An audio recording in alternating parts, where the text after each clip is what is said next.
Gold trusted gold buyers మీరు తాకట్టు పెట్టిన బంగారాన్ని విడిపించి ఈ రోజు ఉన్న మార్కెట్ ధరకు కొనబడను. నాకు ధర్మవరం టౌన్ ఇచ్చారు. ధర్మవరం మీకు ఫ్యాక్షన్ కనిపిస్తుంది కదా? ధర్మవరంలో మ్యాక్సిమం చాలా ఎక్కువగా ఉండింది. అప్పట్లో 2 గ్రూపులు ఉండేవి. ఆ గ్రూపులతో బాగా ఒక యుద్ధం మాదిరి జరిగింది. సో దాంట్లో అప్పుడు చాలా స్ట్రాంగ్గా చేశాము. ఎస్ఐగా ఉన్నా కూడా ఆఫీసర్స్ బాగా అప్రిషియేట్ చేశారు. ఎవరంటే అప్పుడు మీకు ఓజిటీ? సో అప్పుడు ఎస్పీ గారు వచ్చేసి శివనారాయణ సార్ ఉన్నారు. తర్వాత ఆఫీసర్స్ ఒక అర్సనల్ ఎస్పీ గారు ఉన్నారు. ఆయన ఇప్పుడు మన సార్ పేరు ఐడియా లేదు కరెక్ట్గా. సరే, ధర్మవరంలో మీరు చెప్తున్న 2 గ్రూపుల మధ్య ప్రత్యక్ష యుద్ధం అనేది జరుగుతుంటుంది. మీరు ఉన్న టైంలో ఒక యుద్ధం అనేది జరిగిందా? చాలా జరిగాయండి. బాంబ్స్ చేసుకోవడము, బాంబ్స్ అటాక్స్, తర్వాత మర్డర్స్, మనిషిని నరకడము, రకరకాల ఇన్సిడెంట్స్. ఒకటి కాదండి, చాలా ఇన్సిడెంట్స్. మీకు బాగా గుర్తుండిపోయిన సంఘటన? చాలా ఉన్నాయండి, ఒకటేని కాదు, రిపీటెడ్గా ఉన్నాయి. ఈవెన్ ఫ్యాక్షన్ విలేజెస్కి వెళ్తే మేము చర్చెస్కి అర్లీ మార్నింగ్ కోఆర్డినేట్ చర్చ్ కానీ లేదంటే నాకాబందీ అని కానీ రిపీటెడ్గా చేసేవాళ్ళము ఫ్యాక్షన్ విలేజెస్లో. అక్కడ ఏదైనా బాంబ్స్ గిమ్స్ దొరికితే ఆ కేసెస్లో కొన్ని విషయాల్లో స్టార్టింగ్ ఎఫ్ఐఆర్ కట్టినప్పటి నుంచి లాస్ట్ కన్విక్షన్ వచ్చేంత వరకు చూస్తే అక్కడ 2-3 కన్విక్షన్లు ఫ్యాక్షనిస్టులు కూడా అక్కడ పడ్డాయి. అంటే మర్డర్లు వేరు, ఫ్యాక్షన్ కంట్రోల్ చేయాలంటే కౌన్సిలింగ్ అని ఉంటుందండి. కౌన్సిలింగ్ అంటే అప్పుడు రౌడీ సీటర్స్ను కొద్దిగా పిలిపించడము, తర్వాత వారితో పాటు ఫ్యాక్షనిస్టులను కూడా పిలిపించడము, వాళ్ళ జీవన విధానాన్ని ఎలా మార్చాలి, ఏం చేస్తే వాళ్ళ జీవన విధానం మారుతుంది. సో వాళ్ళ జీవన విధానం మారాలంటే వాళ్ళు మారరు, వాళ్ళు ఎందుకంటే బాగా కరుడు గట్టిపోయారు. సో వాళ్ళ పిల్లలను ఎడ్యుకేషన్ వైపు మళ్ళీ ఇచ్చేసి వాళ్ళకు స్పోర్ట్స్ మెటీరియల్ సప్లై చేయడము, పిల్లలకు ఎడ్యుకేషన్ తెప్పించడము, ఎడ్యుకేషన్ పైన ఎక్కువ కాన్సన్ట్రేట్ చేయించి వాళ్ళు కూడా వాళ్ళ తండ్రులు వాళ్ళ వైపు పోకోకుండా వాళ్ళని సాధ్యమైనంత వరకు మెయిన్ స్ట్రీమ్లోకి మార్చడం జరిగిందండి. దానికోసం చాలా శ్రమించాం. మా ఆఫీసర్స్ మంచి కోఆపరేట్ చేసి ఈ విధంగా చేయడం వలన ఎప్పుడైతే వాళ్ళు చదువుకోవడం మొదలుపెట్టారో పెద్దలలో కూడా మార్పు వచ్చేసి పిల్లలను చదివించుకోవాలా, వీళ్ళేదో ఉద్యోగస్తుగా రావాలనే దానికి. అంటే అక్కడ మీరు ఉన్న టైంలో ఏదో ఒక కేసు డిటెక్ట్ చేశారా? చాలా కేసులు అండి, ఒకటి కానీ ఎక్స్టార్షన్ కానీ, తర్వాత బాంబ్స్ రికవరీ కానీ, వెపన్స్ రికవరీ. అంటే ఏమాత్రం లీడ్ లేని కేసులో మీ ఇన్వెస్టిగేషన్ పార్ట్ ఏమైనా చెప్పగలరా? ఒకటి చాలా ఉన్నాయండి. ఒకటి యాక్చువల్గా ధర్మవరంలో ఒక డెడ్ బాడీని వచ్చేసి గొంతు కోసేసి తల తీసుకొని పోయి ఒక చోట పెడతారు, ఒక రోడ్లో పడేస్తారు. మొండెం తీసుకొని పోయి ఇంకొక రోడ్లో పడేస్తారు. తర్వాత మనకు బాడీ ఈవెన్ ఇంక్వెస్ట్ పెట్టుకోవాలని కూడా బాడీ పూర్తిగా ఉండాల్సి ఉంటుంది.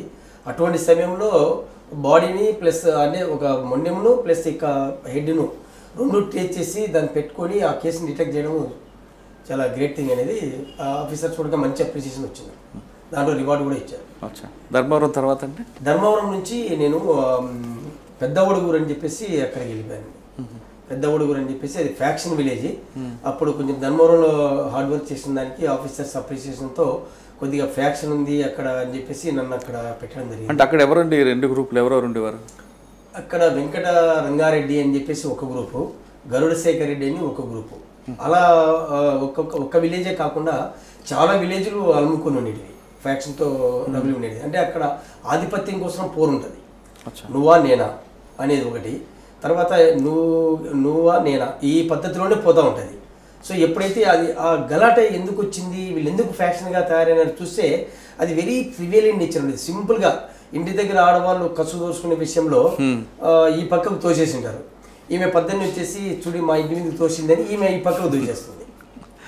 మళ్ళీ వీళ్ళు వాటర్ బోర్ దగ్గరికి వెళ్తారు. ఈమె పోయినప్పుడు వాటర్ తీసుకుని వచ్చేటప్పుడు ఇది చూడి వాటర్ తీస్తుందని చూసి ఆ అమ్మాయిని చూసి ఈమె ఉమ్మి వేయడము, ఉమ్మి వేస్తే ఇది నా కోసం వేసిందని మళ్ళీ తిరిగి వచ్చేటప్పుడు కేకరించి ఆమె మీద ఉమ్మి వేయడము.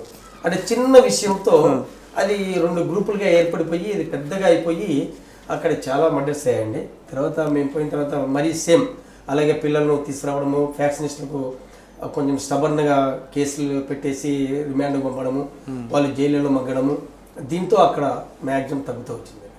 ఆ ఊరు ఇప్పుడు కంప్లీట్ జీరో అయిపోయింది. ఓకే, అక్కడ నుండి ఎక్కడికి వచ్చారండి? అక్కడి నుంచి నేను గోరంట్లో వెళ్ళాను. గోరంట్ల అని చెప్పేసి అక్కడ యాక్చువల్గా civil issues all type of crime ఉంటుంది కానీ బట్ ఫెరోసియస్నెస్ కానీ లేకుంటే ఫ్యాక్షనిజం కానీ అక్కడ ఉండదు. ఎక్స్ట్రీమిజం కొద్దిగా ఉంది, దాన్ని చూసుకుంటూ జరిగింది. అక్కడ మీకు ఏమైనా గుర్తున్న కేసు ఉందా బాగా మెమరబుల్? అక్కడంటే యాక్చువల్గా ఒకటి సోమందపల్లి పిఎస్ లిమిట్స్లో ఒక చిన్న అబ్బాయిని కిడ్నాప్ చేసుకొని పోయి ఒక బావిలో పడేసి చంపేస్తారు. తర్వాత అబ్బాయి గురించి డిటెక్ట్ చేయడంలో చాలా హార్డ్ వర్క్ చేయాల్సి వచ్చింది. అంటే ఫస్ట్ ఏం చేస్తారంటే కిడ్నాప్ అంటారు, కిడ్నాప్ చేసినాము మాకు ఇంత డబ్బు తీసుకురావాలని చెప్తారు. సో మేము కిడ్నాప్ను ప్లాన్ చేసుకుని ఎలా పట్టుకోవాలనే ప్లాన్లో ఉన్నప్పుడు ఆ పిల్లని తీసుకుని చంపేసి డబ్బు తీసుకున్నామంటే ఒక థియేటర్ దగ్గర, హిందూపూర్లో ఒక థియేటర్ దగ్గర వాళ్ళు ఉంటారు. అక్కడ మేము తెలుసుకొని సో థియేటర్ దగ్గరికి మేము ఒక అన్ని మామూలు సివిలియన్ మాదిరి డ్రెస్ చేసుకుని పోయి అక్కడక్కడ కూర్చున్నాము. అతను మా దగ్గరికి వచ్చేసి ఖాళీ గోటితో డబ్బులు తెచ్చారు అని నా పక్కనే ఒక అతను ఉండి రాయడము. సో దీన్ని బట్టి చూస్తే ఇతను ఏదో అఫెండర్ ఉన్నట్టు దానికి సంబంధం ఉన్నట్లని తెలుసుకోవడము. తర్వాత వాళ్ళంతా వచ్చినారు, ఇంకా మనం పోదాము అనేది థియేటర్లోకి పోయిన తర్వాత పికప్ చేద్దాము, అతని డబ్బులు తీసుకొని పోయేటప్పుడు నువ్వు సూట్ కేసు అక్కడ పెట్టిపో, మేము వెళ్తామని ఇతను మాట్లాడము అంతా నేను వినడము. దాంతో అతను అక్కడ పెట్టి పోయినప్పుడు సూట్ కేసు దగ్గర పోయినప్పుడు ఇతను పట్టుకొని సూట్ కేసు సీజ్ చేయడము. ఎవరెవరు వచ్చారో వాళ్ళందరినీ కూడా పికప్ చేసుకోవడం జరిగింది అక్కడ. సో ఇది కొంచెం సెన్సేషన్ అయింది. అక్కడ బాబు ఉన్నాడు లైవ్, బాబు చనిపోయి ఉన్నాడు, బాయిలో వేసేసారు. చనిపోయిన తర్వాత లిఫ్ట్ చేసుకొని బాయిలో వేసి చంపేసి తర్వాత మీ అబ్బాయిని మేము కిడ్నాప్ చేసినాము డబ్బులు ఇవ్వని చెప్పి డిమాండ్ చేశాం. మళ్ళీ వాళ్ళ ఇంట్రాగేషన్లో పలానా బాయిలో చంపేసినామంటే అక్కడ బాడీ చేస్తారు. సార్ అక్కడ కాలుతో ఎందుకు రాశాడండి అలాగా? కాలుతో అంటే వాడు వచ్చేసి పక్కన ఇంకొక అతను కూర్చున్నాడు, ఒక అతను నిలబడుకుని ఉన్నాడు. వీళ్ళిద్దరు అఫెండర్స్, వాళ్ళ అఫెండర్స్ అని మాకు తెలియదు, అంటే నేరం చేసిన వాళ్ళని తెలియదు. నేను అక్కడ పోయి కూర్చొని ఉన్నా, వెయిట్ చేస్తున్నా, వాళ్ళు వస్తారు కదా డబ్బులు ఇచ్చి తీసుకునే. కానీ వాళ్ళని థియేటర్ దగ్గరికి డబ్బు దాన్ని మేము తీసుకొని వెళ్తామని చెప్పారు. మీ అబ్బాయిని హ్యాండ్ ఓవర్ చేసి వెళ్తాము, జనాలు ఉంటారు కాబట్టి కనపడదని. సో వాళ్ళు నా పక్కనే కూర్చున్నారు, నాకు తెలియదు. అప్పుడు అతను కాలుతో రాస్తున్నాడు డబ్బు తీసుకొని వచ్చాడు అని. ఆ పక్కనున్న వ్యక్తి చదివి ఓకే అతను చూసి సరే నేను వెళ్తున్నాను అని చేత్తో రాసేసి అక్కడ పోవడము. అతను పోయినప్పుడు నేను మా వారికి ఇన్ఫర్మేషన్ ఇవ్వడం, మా అబ్బాయి అక్కడికి వచ్చి వాడిని వాచ్ చేసుకోవడం. ఇతను పోయినప్పుడు నేను అతను పికప్ చేసుకోవడం జరిగింది. సార్ ఆ చిన్న అబ్బాయిని కిడ్నాప్ చేసి బావిలో పడి చంపిన తర్వాత కూడా డబ్బులు డిమాండ్ చేశారు, పట్టుకున్నారు మీరు. వాడిని దొరకగానే ఏం చేశారండి? వాడిని పట్టుకోగానే ఏం చేశారు మీరు? పట్టుకున్నా తీసుకెళ్ళాము. వానికి కేసు ట్రీట్మెంట్ ఇచ్చారా లేదా? కేసు అండి పద్ధతి అండి, మనం సిస్టమేటిక్ ఉంటాం కదా. కేసు రిజిస్టర్ అంటే మీరు కేసు రిజిస్టర్ చేయడం కోర్టులో ప్రొడ్యూషన్ కాకుండా పోలీస్ ప్రసాదం ఇచ్చారా లేదా? పోలీస్ ప్రసాదం అనేది ఏం లేదండి, డిమాండ్ పంపించేసాం. ఒక చిన్న పిల్లల్ని అంత కిడ్నాప్ చేసి కేసు చాలా రోజులు జరిగిందండి. అతను జ్యుడిషియల్ కస్టడీలో నియర్ అబౌట్ 1 year వరకు ఉన్నాడు పిల్లలిద్దరు. సార్ తర్వాత ఎటు వచ్చారండి? ఇంకా అక్కడ గోరంట్ల నుంచి నేను మళ్ళీ తాడిపత్రి రూరల్ వెళ్ళాను. అక్కడ మనకి మీకు కనిపిస్తాయి కదా 2 వర్గాల మధ్య మళ్ళీ సేమ్ అండి. ప్రతి విలేజ్ లో కూడా అక్కడ ఫ్యాక్షనిజం విపరీతంగా ఉండింది. ఏ విలేజ్ లో పోయినా కూడా 2 గ్రూపులు ఉంటాయి. ఆ గ్రూపులు అంటే పార్టీ ఉండదండి, పొలిటికల్ పార్టీ ఉండదు. వీళ్ళు గ్రామంలో ఆధిపత్యం కోసము గ్రామంలో నేను గొప్ప అని చెప్పుకుంది అనుకుంటుంది. బట్ వారిని పొలిటికల్ ఒక గ్రూప్ చేసుకొని ఒక సైడ్ ఒకరు ఉంటారు తప్ప పొలిటికల్ మాత్రం ఇన్వాల్వ్ ఉండదు. అవునా? అలా ఉంటుంది ఫ్యాక్షన్. వెనకాల ఫ్యాక్షన్ ఉంటుంది, వెనకాల పొలిటీషియన్ ఉంటారు, ముందర వాళ్ళు చేస్తూ ఉంటారు. అంటే వీళ్ళని ఒక్కొక్కరు ఒక పార్టీ కవర్ చేసుకుంటూ వెళ్తుంటారు. కవర్ చేసుకుంటూ ఉంటుంది. ఓకే. మరి అక్కడ ఎంతకాలం పని చేశారు? అక్కడ మీకు ఏం గుర్తుండిపోయినా? అక్కడ తాడిపత్రి అనగానే చాలా మంది పేర్లు. డబుల్ మర్డర్ అయింది, డబుల్ మర్డర్ చేసి వెళ్ళిపోయారండి. ఎవరైంది ఫస్ట్ తెలియదు, ఎక్కడో రోడ్డు మీద చేసేస్తారు. తర్వాత సబ్సిక్వెంట్గా మనకు అతని గురించి డీటెయిల్స్ తీసుకోగా మనకు ఫ్యాక్షన్లో జరిగిందని చెప్పేసి వాళ్ళంతా కర్నూలులో ఉంటే లిఫ్ట్ చేసి తీసుకుని వచ్చి అరెస్ట్ చేసి మనం జరిగింది. అదొకటి. ఓకే. నెక్స్ట్ అంటే తాడిపత్రి నుంచి నేను అనంతపూర్ ఎస్బీకి వెళ్ళానండి, స్పెషల్ బ్రాంచ్కి వెళ్ళాను. స్పెషల్ బ్రాంచ్లో 3 years ఉన్నాను అక్కడ. ఇప్పుడు ఎవరండి ఎస్పీ మీకు అక్కడ? అప్పుడు అంజనా సిన్హా మేడం ఉన్నారు, తర్వాత తిరుమలరావు సార్ ఉన్నారు, ద్వారకా తిరుమలరావు సార్ ఉన్నారు, అంజనా సిన్హా మేడం ఉన్నారు. వీళ్ళిద్దరు నేను ధర్మవరంలో పనిచేస్తే కూడా ఏఎస్పీ కూడా ఉన్నారు. ఇద్దరు మంచి officers. Sir Anjana Sinha madam అక్కడ చాలా టఫ్గా పనిచేస్తారని పేరు అనంతపూర్లో.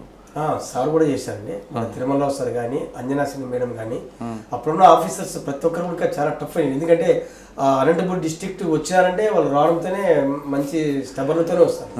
ఖచ్చితంగా కష్టపడి వర్క్ చేస్తే తప్ప అక్కడ నిలదొక్కడం కష్టం. సార్ సాధారణంగా ఒక ఎస్పీ అనంతపురం జిల్లాకు వచ్చారంటే ముందు ఎస్బీ రిపోర్ట్ అడుగుతారు, ఇక్కడ ఎవరెవరు ఫ్యాక్షన్స్లో డార్క్ ప్లేస్ ఏంటి, సెన్సిటివ్ ఏంటి సార్ వచ్చిన వెంటనే అడుగుతారు. మేము కూడా సార్ మీరు ఇచ్చిన తర్వాత బాగా సెన్సిటివ్ ఏరియాలో అందరూ పికప్ చేయమని తీసుకొచ్చి కౌన్సిలింగ్ చేస్తారు.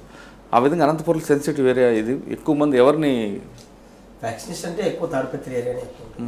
తాడిపత్రి ఏరియా అప్పుడు ధర్మవరం కూడా ఉండింది, పెనుగొండ కొద్దిగా ఉండింది. వీళ్ళందరినీ కూడా పిలిపించి కౌన్సిలింగ్ చేసి పంపించేవాళ్ళము. సో అది మార్పు కోసము ఎక్కువ ట్రై చేశారు ఆఫీసర్స్ కూడా.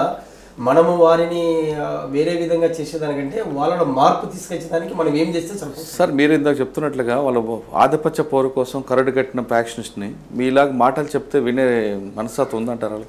అంటే అదే వాళ్ళు వినరు, కానీ వాళ్ళ పిల్లల ద్వారా పిల్లలను మనం మార్చుకొని వాళ్ళని ఎడ్యుకేషన్ వైపు మళ్లించేసి వాళ్ళ ద్వారా తల్లిదండ్రులకి చెప్పించేసి వాళ్ళను మార్పించడానికి ప్రయత్నం. ఆ విధంగా చేసిన తర్వాత కూడా మారకపోతే ఏం చేసేవారండి? అంతే అండి, కేసులు పెడతాము, డిమాండ్ పంపించేస్తాము, వాళ్ళు తెలుసుకొని వాళ్ళు మారాల్సిందే. సాధారణంగా అనంతపురం జిల్లాలో పనిచేసిన కొంతమంది ఆఫీసర్లు ఫ్యాక్షనిస్ట్కి నిద్రలో పోలీసు రావాలి, నిద్ర లేచిన తర్వాత పోలీసు కనబడాలి అని భావించేవారంట, వాస్తవం అంటారు? అంటే మా ఆఫీసర్స్ చెప్పేవాళ్ళు, మనము రౌడీలు, ఫ్యాక్షనిస్టులు, పోలీసులు ఉంటారు, వాళ్ళలో మనమే పోలీసులు అనేది మనము ఒక మార్పు చూపించుకోవాలనే పద్ధతిలో ఉండేవాళ్ళు. కానీ మనమే అనేది అట్లా కాదు, ఒక సైడ్ కాకుండా పోలీస్ అనేది ఒక మార్పు ఉండాలి. మనము ఎంత నిజాయితీగా మనం వర్క్ చేస్తే ప్రజల నుంచి కానీ లేదా ఫ్యాక్షనిస్ట్ నుంచి కానీ మనకు స్పందన మంచిగా వస్తుంది. ఈవెన్ ఫ్యాక్షనిస్ట్ కూడా మనం ఎప్పుడైతే హానెస్ట్గా చేసి ఉద్యోగము ఒకవైపు వర్గం అనేది చూపకుండా కరెక్ట్గా కనుక చేసామంటే ఆటోమేటిక్గా వాళ్ళు ఫ్యాక్షనిస్ట్ కూడా మన ఏటుకు భయపడి సల్లగైపోయేవాళ్ళు. ఎప్పుడైతే ఒక వర్గం సైడ్ అనేది మొగ్గు చూపుతుందో ఫ్యాక్షనిస్ట్ ఆటోమేటిక్గా ఒక సైడు అఫెన్సులు చేయడం మొదలు పెడతాం. సో దానివల్ల ప్రాబ్లం స్టార్ట్ అయ్యేది. నేను పనిచేసిన కూడా ఎక్కడ కూడా అటువంటి రాలేదండి. మేము ఎప్పుడు కూడా బోత్ సైడ్ చాలా స్ట్రిక్ట్గా ఉండేవాళ్ళము, ఎవరిని కూడా దగ్గర రానిచ్చేది. అంటే రూల్ ఆఫ్ లా కరెక్ట్గా ఉండేది. అంతే. ఎస్పీ తర్వాత ఎక్కడికి వచ్చారండి? నేను ఎస్బీ నుంచి తర్వాత అక్కడి నుంచి నాకు చిత్తూరు జిల్లా మదనపల్లికి వేశారు. అక్కడ రూరల్లో ఒక 1 month ఉన్నాను. అక్కడ నుంచి మళ్ళీ రాళ్ళబుదుగురు అని చెప్పేసి అక్కడికి పంపించారు. అక్కడ ఒక 4 months ఉన్నాను. అక్కడ నుంచి మళ్ళీ అనంతపురం 1 townకి వెళ్ళాను. అక్కడ ఒక 3.5 years ఉన్నాను అనంతపురం 1 townలో. అక్కడ నుంచి ప్రమోషన్ పైన నేను ఏసీబీ విజయవాడ వెళ్ళాను. విజయవాడ అనంతపురంలో 3.5 సంవత్సరాల టౌన్లో అనంతపురంలో కూడా రౌడీజం కనిపిస్తుంటుంది. అనంతపురంలో అన్నీ ఉంటాయండి, ఎక్స్ట్రాక్షన్ ఉంటుంది, మట్కా, గ్యామ్లింగ్స్ ఇటువంటివి కూడా ఉంటాయి. వాటన్నిటిని కూడా చాలా మట్టుబెట్టకి చాలా గట్టిగా ప్రయత్నం చేసాము. అప్పుడు చాలా వరకు మొత్తం తగ్గించాము. ఇప్పుడు సూరి గ్యాంగ్ ఎక్కువగా తిరిగేది కదా. సూరిని అంటే సూరి గ్యాంగ్ అంటే మన తాడిపత్రి సూర్య ప్రతాప్ రెడ్డి వాళ్ళ ఆయన కాదండి, చనిపోయిన సూరి వాళ్ళది. అనంతపురం టౌన్లో పెద్దగా ఏమున్నది, అటువైపే ఉంటుంది. అనుచరులు కానీ ఎవరైనా కూడా ఇటువైపు ఉండదు. ఇటువైపు సూర్యప్రతాప్ రెడ్డి అని చెప్పేసి ఆయన మీద ఒకసారి అటాక్ జరిగింది అనంతపురం ఒక థియేటర్. సో ఇమీడియట్గా మేము పోవడము, అతన్ని సేవ్ చేయడము, తర్వాత వీళ్ళని అరెస్ట్ చేయడము, ముద్దాయిని అరెస్ట్ చేయడం కూడా జరిగింది. అంటే 3.5 సంవత్సరాల్లో మీకు మెమరబుల్ కేసు ఉంటుంది? అదే అండి. ఇప్పుడు నాకు పోలీస్ స్టేషన్కు ఒక 2 పర్లాంగుల దూరంలో ఒక 2 వ్యక్తులను అన్నోన్ అక్యూజ్ వచ్చేసి మర్డర్ చేశారు. సో ఇమీడియట్గా మేము ఎండబడితే ఒక అతను బురదలో ప్రాకుతూ పందులు ఉన్న దాంట్లో బురదలో ప్రాకుతూ పోతుంటే అతను పట్టుకొని తీసుకొని డౌట్ పైన విచారిస్తే మొత్తం కేసు అంతా డిటెక్ట్ అయిపోయింది. అంత ఈజీగా దొరికాడండి వాడు? అంటే అంతా తప్పించుకొని పారిపోతున్నారు. పోలీసులు దగ్గరలోనే ఉంటారు కదా, 2 పర్లాంగ్స్ అంటే మాకేం పెద్ద దూరం కాదు. ఇమీడియట్గా ఎంటబడినాము, అంతా చాలా మంది పారిపోయారు. అతను మాత్రము అక్కడ పోతూ దొరికాడు. ఎందుకు చెప్పారు? ట్రావెలింగ్ అతను ఏదో వాళ్ళ ఆధిపత్యం కూడా అంతే టౌన్లో ఇద్దరికి. అంటే ఫ్యాక్షన్ అనేది గ్రామాల్లో పాటు టౌన్లో కూడా వచ్చింది. టౌన్లో ఫ్యాక్షన్ కాదు అది, ఏరియా డామినేషన్ అంటారు. ఈ ఏరియాలో నేను డామినేట్గా ఉండాలనేది డామినేషన్ పైన. కానీ ఎక్కువ మట్కా ఉంటుంది కదండి. మట్కా ఉండినప్పుడు మట్కాను బాగా కట్టడి చేసాము, విపరీతమైన కేసులు పెట్టాము. అక్కడ ఉన్న వాళ్ళపైన అప్పుడు జిల్లా బహిష్కరణ చేసాము, పీడీ యాక్ట్లు పెట్టాము, చాలా స్ట్రిక్ట్గా చేసాము. అక్కడ చేసిన తర్వాత మ్యాక్సిమం తగ్గిపోయింది. అచ్చా, అక్కడ ప్రమోషన్ వచ్చి ఇన్స్పెక్టర్ ఏసీబీకి వెళ్ళిపోయానండి ఇన్స్పెక్టర్గా. అక్కడ నేను ఒక 4.5 years. ఎక్కడండి? ఏసీబీలో విజయవాడలో చేశాను. విజయవాడ. ఎవరండి మీకు జాయింట్ డైరెక్టర్? మాకు జాయింట్ డైరెక్టర్ సార్ ఉన్నారు, వెస్ట్ గోదావరి డిస్ట్రిక్ట్ ఎస్పీగా చేస్తారు, అక్కడికి వచ్చారు సార్. ఓకే. రవివర్మ గారా? రవివర్మ, ఎస్, రవివర్మ సార్ ఉన్నారు. తర్వాత కర్నూలు కూడా చేశారు కదా కొంతకాలం? చేశారు సార్. ఏసీబీలో టార్గెట్ ఉంటుందండి రియల్గా, లేదంటే రియల్ టార్గెట్ ఎంత ఏం లేదండి. మామూలుగా కేసులు చేయమని చెప్తారు. మనకు కంప్లైంట్ వచ్చిందంటే కంప్లైంట్ను పద్ధతిగా చేయడము, దాన్ని ఎంక్వైరీ చేయడము, నిజమా కాదని తెలుసుకోవడము, ఇది వాస్తవమే, నిజంగానే అక్కడ కరప్షన్ జరుగుతూ ఉంది, ఇది వాస్తవమే అని తెలిస్తే పోయి చేస్తాను. ఏసీబీలో కూడా డైరెక్ట్ పోయి చేయండి, మనకు వచ్చిన కంప్లైంట్ను అంతా తీసుకొని చేస్తాం. అంటే కంప్లైంట్లో కూడా వాళ్ళ పర్సనల్ రివెంజ్ తీసుకోవడానికి కూడా ఉంటాయి కదా, మోటివ్ వేరే కనిపిస్తుంటాయి కదా? పర్సనల్ అంటే అది చాలా తక్కువ ఉంటాయండి, ఎందుకంటే అటువంటి వచ్చిన వాళ్ళకి మన దగ్గర కట్ అయిపోతుంది. పర్సనల్ ఎంక్వైరీ ఒక ఆఫీసర్కి ఇచ్చి ఎంక్వైరీ చేపించి అది వాస్తవం అని తేలిన తర్వాతే కేసేస్తాం. సార్, ఏసీబీలో జనరల్గా ఒక ఆఫీసర్ మీద కంప్లైంట్ వచ్చింది అనుకోండి, ఆఫీసర్ ట్రాక్ రికార్డ్ చూసిన తర్వాతే ప్రొసీడ్ అవుతారా, లేదు వచ్చిన తర్వాత కోసేస్తారా? ఎంక్వైరీ ఇస్తారు, వేరే ఆఫీసర్ ఎంక్వైరీ చేసి చేస్తారు. నిజంగా బ్యాడ్ ఫెలో చూస్తారా? కరప్షనిస్ట్ అనేది వెరిఫై చేసి చేస్తారు. కానీ ఏసీబీలో ట్రాప్ కేసులో వచ్చిన కన్వెక్షన్ డిఏ కేసులు ఎందుకు రాదండి? డిఏ కేసులు కూడా వస్తున్నాయి, ఏదో కొన్ని కేసులు కొద్దిగా లాంగ్ ప్రాసెస్ ఉంటుందండి బాగా. సో ఎవిడెన్స్ వాల్యూ ఉన్నటువంటి డాక్యుమెంటరీ ఎవిడెన్స్ ఎక్కువ ఉంటుంది దాంట్లో. సో కొంతమంది హాస్టైల్ అవుతారు, కొంతమంది చెప్పరు, వాళ్ళు ఈ అక్యూజ్ వాళ్ళు వచ్చేసి వాళ్ళని మేనేజ్ చేసుకుంటారు, అట్లా